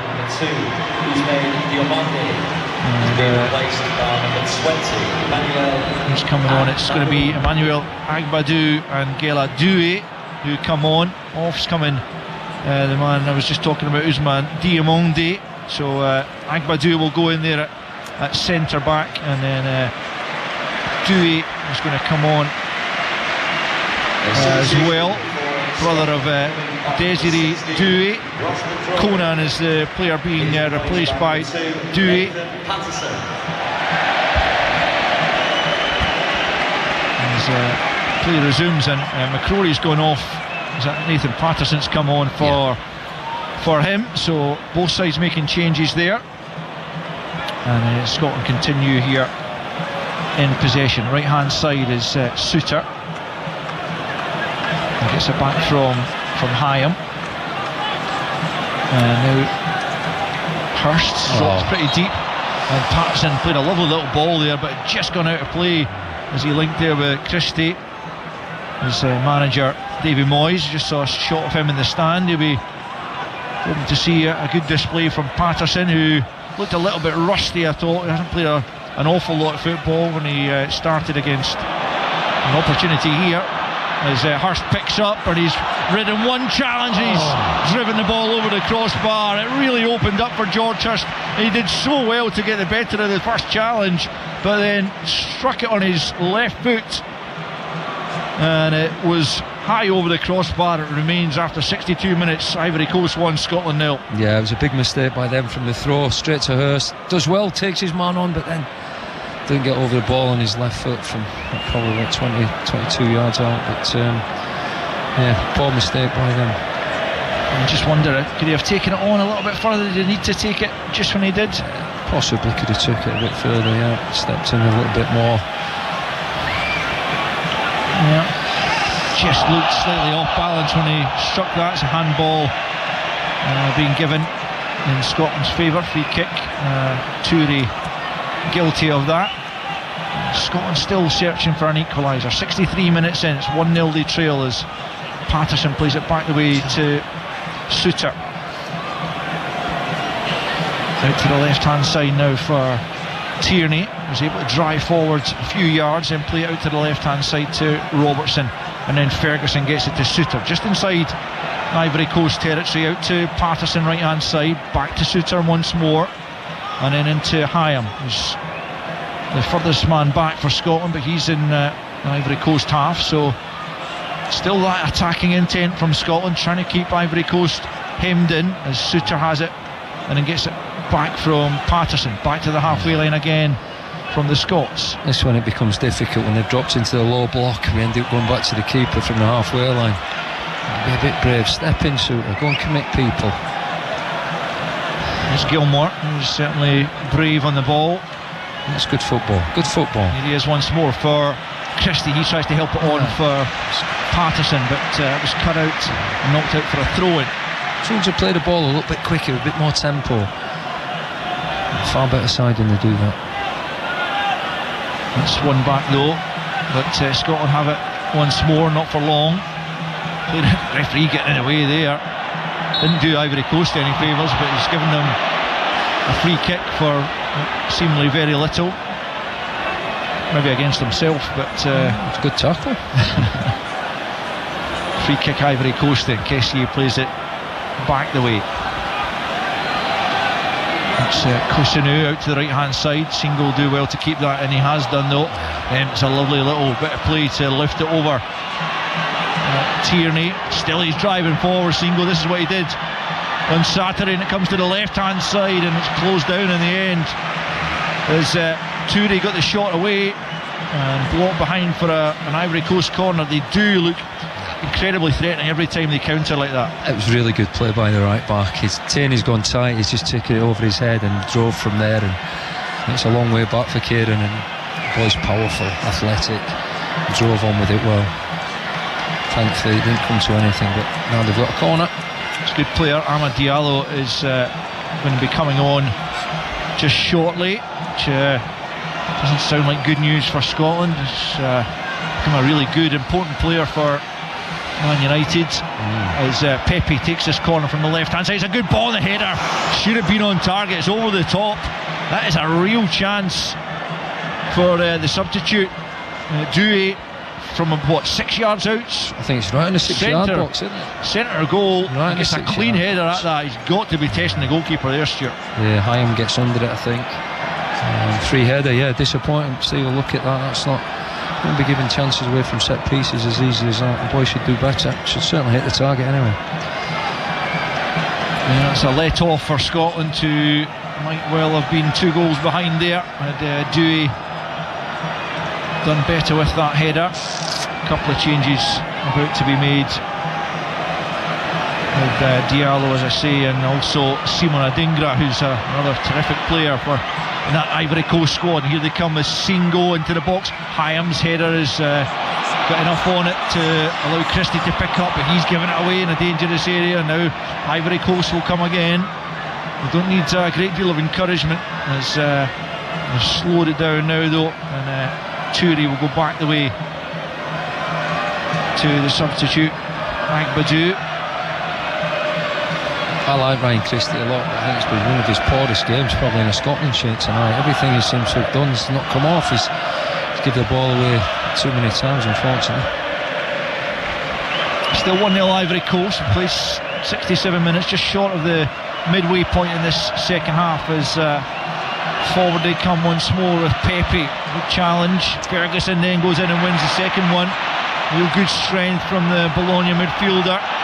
Short of options ahead of him though, and he has to turn back the way. You can hear the annoyance of the Scotland fans who want it to be played forward. Now Gilmour does that, but it's a much more ambitious one. Christie can't get there, and it's picked up in the middle of the park by Ulai, as Diallo and Adingra still wait to come on. It's probably time to energise the team, Al, to be honest. There's looking a few leggy. They've done a lot of recovery running after they've been hitting us on the counter-attack, so I think fresh legs needed.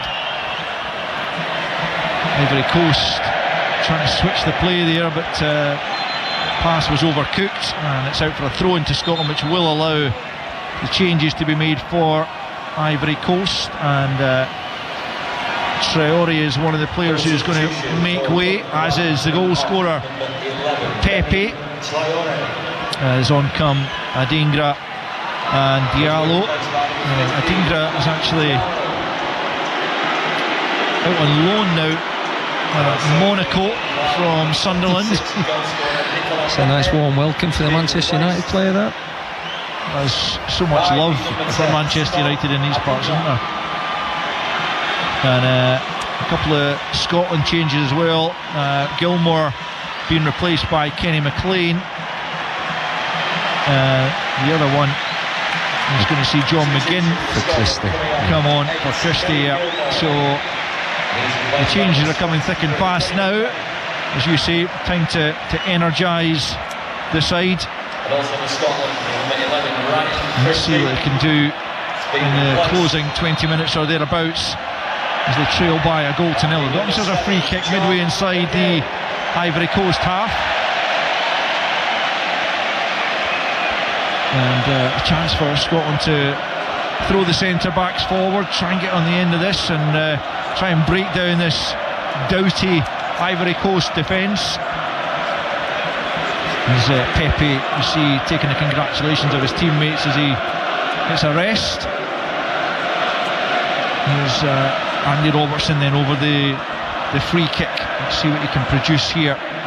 It's just left of centre. It's a good position from which to try and get a decent ball into the box here. Could be ball down the side for Adams. It could be whipped in. Let's see, Ivory Coast keeping their line about 18 yards out into the back post area. Ferguson gets something on it. Came off an Ivory Coast defender last, and it will be a corner as the Tartan Army rouse themselves and try and rouse the team once again to find the equalising goal. Steve Clark looking pensive on the bench there, alongside Stephen Naismith, another former Everton man, as Robertson stands over the corner kick on the right hand side, left footed, swings it into the 6-yard box, well punched clear. Just going to say, we're going to have to be careful. Yeah, we are going to have to be careful. Here they come on the counter, as his keeper got a good punch and it slipped through here for Wahi. Patterson trying to hold him up, but he's made a good challenge. It wasn't a great pass from Wahi as he looked for Diallo, but Patterson did what he had to do. They left 2v1 on the edge of the box there, and if they were going to win it with a header or a keeper's punch, they were always going to attack and break from there. Unfortunately, that's what happened. There's a minute's applause here in the 71st minute for a member of the Tartan Army who sadly passed away over the weekend, John the Rocker Allison. He was, by all accounts, a much loved and well-known face in the Tartan Army, and our thoughts with his family and friends over his sad loss, but acknowledged here by his fellow Scotland fans at Hill Dickinson Stadium. Ivory Coast looking to build down the left hand side. We've got about 18 minutes left of the 90. Still Ivory Coast leading by a goal to nil. Diallo getting involved here. It's Kessié out to the left hand side for Toure. There is Adingra. A bit of a roving role has Adingra, as Ivory Coast knock the ball about quite calmly and assuredly. Diallo out to Singo. Scotland can't get near the ball just at the moment, as it's played to Agbadou here in that left centre back role now. Toure in field. Kessié hard to get off the ball, much as Kenny McLean's trying to stick tight to him, and he gets the pass off there and allows Ivory Coast to come forward down the right hand side. Now it's Diallo cutting in off that right flank onto the left foot. Can he find room for the shot? Instead it's the pass for Adingra, who'll come in on the right foot and tries to curl one towards the top corner, but he got that all wrong. The man on loan from Sunderland at Monaco, former Brighton man, a very talented player. They've got such a wealth of talent in that squad, Stuart. Yeah, Adingra was really good at Brighton. I thought he was a top talent. And obviously little boy Diallo, who was on loan at Rangers for one of his first loans, and I don't think anyone could have forced it. At that time, I think it was his first loan. It wasn't a great loan for him, but it had been good for his experience, because he's certainly turned into a terrific player. Yeah, he's really flourished in the last year or so, initially under Ruben Amorim, and still in the current Man U setup, as Patterson plays it into McGinn on the halfway line. Square it goes to Tierney. Scotland still trail by a goal to nil. They have done since the 12th minute. Performance has been decent in patches. Maybe possession could be better. Accuracy of passes. Here's McGinn. Adams making a run, or beginning to, but McGinn thinks better of that pass and plays it back to Suter. And now it's Hyam out to the right hand side for Patterson. Patterson clips the ball down the right. Cross will come.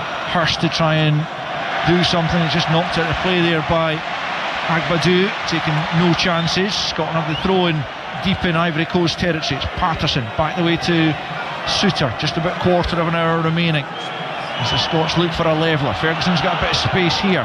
Plays it out to the left hand side for Robertson, who has to scurry back a little bit to keep it in play. Plays it back into Ferguson, who nudges it into the path of Tierney. Ferguson once more on the left hand side. Robertson's hugging the touchline. That's where it goes. Back infield to Kenny McLean, who had a good game on Saturday, one of the few perhaps to get past him. It's a good ball forward. Ferguson lays it out to Robertson. Robertson with the deep ball in. Hurst won't get there. It's almost nodded into his own net there. I think it was Conan going back to make sure Hurst didn't get anything on it, and with his header just looped over the crossbar, and that could have been the equaliser in a slightly bizarre fashion. In the end, it's just a corner. 75 played. Ivory Coast 1, Scotland 0. Yeah, deep ball by Robertson there. I suppose the defender does his job, and he heads it behind for a corner, but I wouldn't be surprised if Scotland make a couple of substitutions up top. I think they both look a little bit heavy leg now. Hurst and Adams get a bit of freshness on up front. Yeah, it looks like Lyndon Knights is getting ready as the corner comes in. It's glanced on and somehow it's kept out. Have to get another look at that to see exactly what happened, but it was yet again as it falls to Hurst, whose snapshot is well wide. But Scotland coming close to an equaliser from the corner there, but once again Ivory Coast defence standing up to the test. Yeah, whipped in near post. I think Hurst just gets ahead of his man, gets a little nick. Unfortunate. It's a little nick. It's 4 or 5 yards ahead of the near post, so he directs it on target. It's a good little effort. But then he's actually, Hurst is coming off now for, I think, Dykes, and Adams, I would say, for Conway, I would think. You're predicting all these changes at the right time. I think they've given everything in front two, and I think Hurst had some good moments. You know, he'll look back on his game and think, yeah, do you know what? He's done okay. Adams has not been his brilliant self as he has been many a times in a Scotland jersey, but I think listen, fresh energy up front for the last 15 minutes. Conway will certainly he'll flourish, enjoy playing up through the middle. I know he played on the left and he has played a bit there for Borough, but when he's played against, when I was at Preston, he played down the middle. He's been a threat with his energy and his runs and that, so hopefully he can link off Dykes and maybe get something from that. Yeah, so a double change from Scotland up front as Dykes and Conway replace Hurst and Adams, and Ivory Coast have also made a change up front. Evan Gesson of Crystal Palace has come on for Wahi, whose debut is over, having been heavily involved in the only goal of the game, hitting the post from which Pepe scored the rebound. Hopefully that'll be that for the changes. As McGinn lets it run for Patterson on the halfway line. Back to McGinn on the right hand side for Scotland, powering forward. Challenge made by Wally there, and throw-in goes Scotland's way. Conway's taken out of play there, right on the edge of the box. So it's going to be a free kick in a decent position, just a few yards back from the angle of the box on the right hand side. And this is definitely an opportunity, Stuart, to probably not for a strike on goal. It's too wide for that, but you can certainly get a wicked ball coming across the face of goal, and any touch could take it beyond the keeper. I think it looks like it'd be Robertson again. He's put a couple of decent balls in tonight, but they've defended strongly. Yeah, they have. They've been immense in defence, you would have to say. And Scotland with a chance to unlock that back line here with 12 minutes left of the 90. Andy Robertson, the captain. Got a good height in there.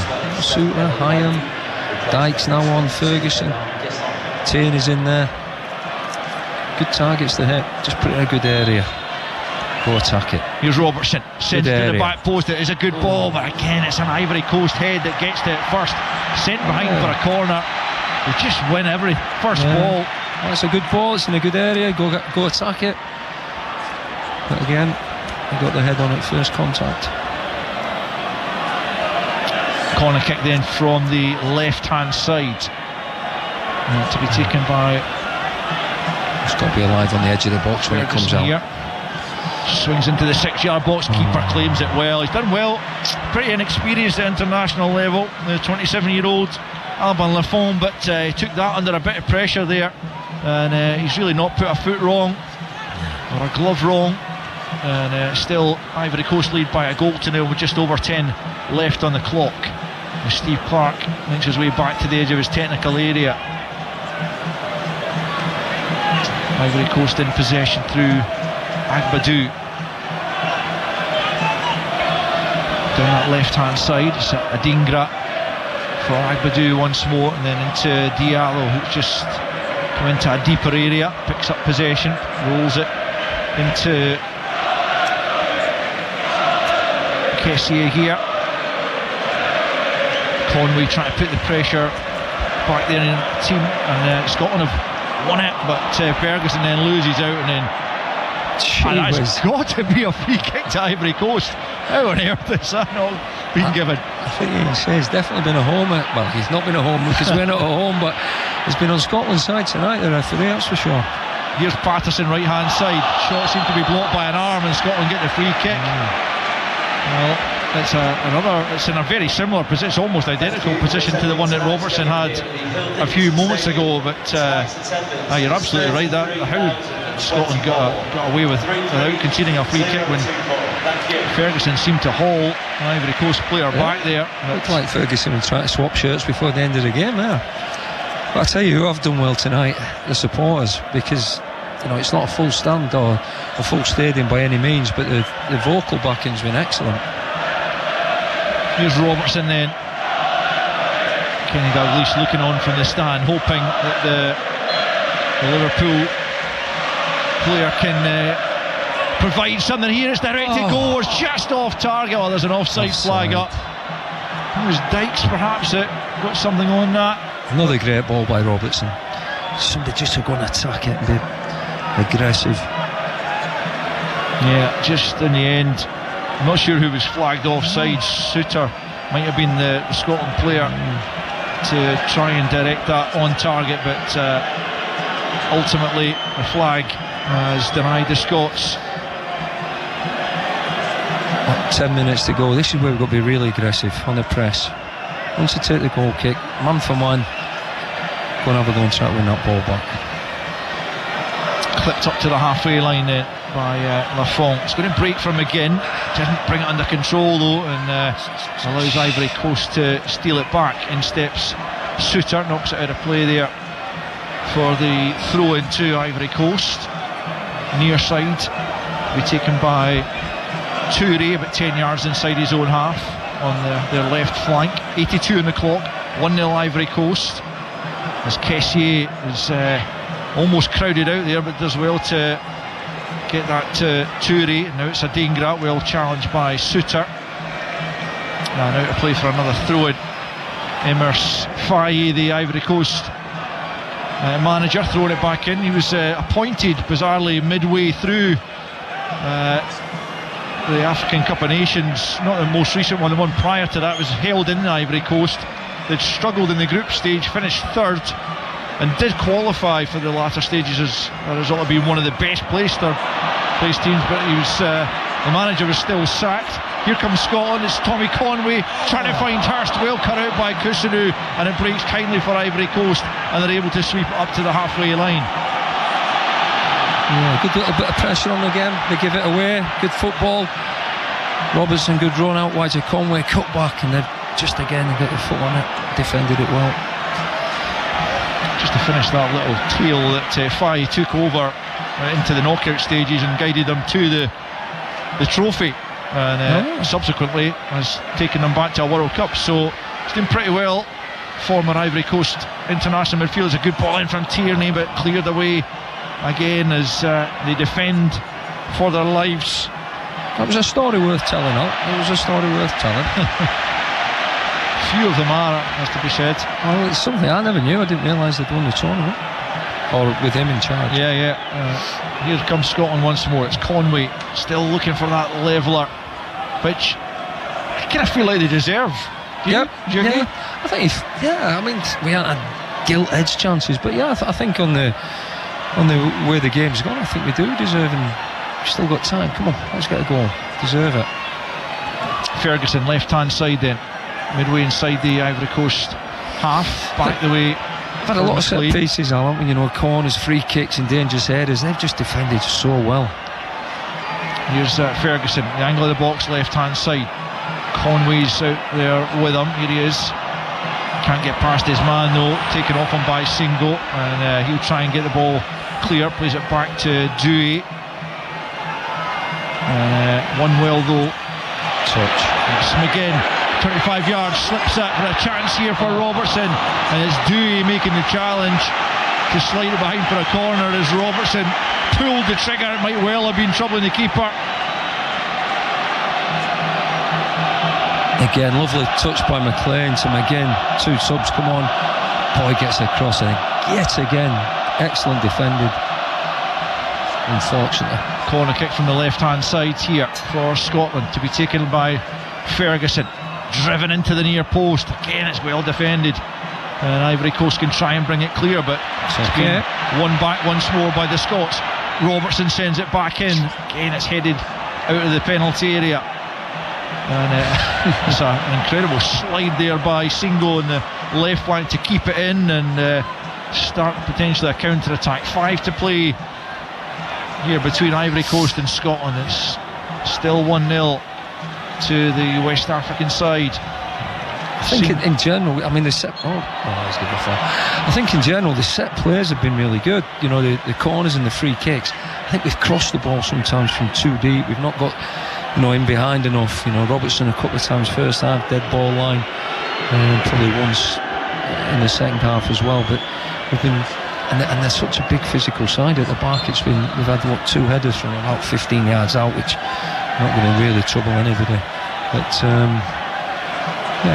there's been encouraging signs. There has, because these are a good side. But I think it's been certainly better than the game on Saturday, just for a positive intent. Yeah. Kusunu back to the goalkeeper. Lafont clears before he's closed down by Conway up towards Guesson. He can't get there. Across comes Tierney. And don't get me wrong, I mean, we have looked open at times on the counter, and they've got a lot of pace in the side, so it's not something. A great ball. McGinn for Robertson. Robertson will latch onto this left hand side of the box, tries to cut it back for Conway. Conway chases it down inside the box. He goes down, referee says no. I think he's probably right. From this distance, it didn't look like a foul. The Tartan Army don't agree, but now Ivory Coast will come forward. We'll get Stewart's view on that in a second, but here's Adingra at the other end, looking to kill this off for Ivory Coast, but Guesson couldn't bring it under control. Well, the boos are for the referee, Stuart, but I feel like Conway... Yeah, I think it should be for Conway, if I'm honest. I mean, again, we've not seen it again, but the initial reaction was it was a bit like Roy Atkins died back in the World Cup 90 against Sweden, but we got a penalty for it that time. But I think that was a dive. It was a fantastic ball by McGinn, high to Robertson. Robertson cuts it back. Conway brings it down on his chest, and then it's a dive for me. But the contact looked minimal.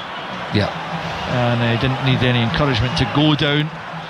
And Ivory Coast survived that. Suter's done well there against Adingra, wins it for Dykes. Dykes though tries to turn back and field. A good challenge by Ulai, and Ivory Coast then get the free kick for Tierney's challenge on Diallo. Just got a couple of minutes left of the 90. Scotland still trailing by 1-0, but there's been, I think, much more to be positive about in this performance, as we see absolutely no chance. The Conway claim waved away correctly by the referee. He was trying to do his name. It was tried to con the referee there, Conway.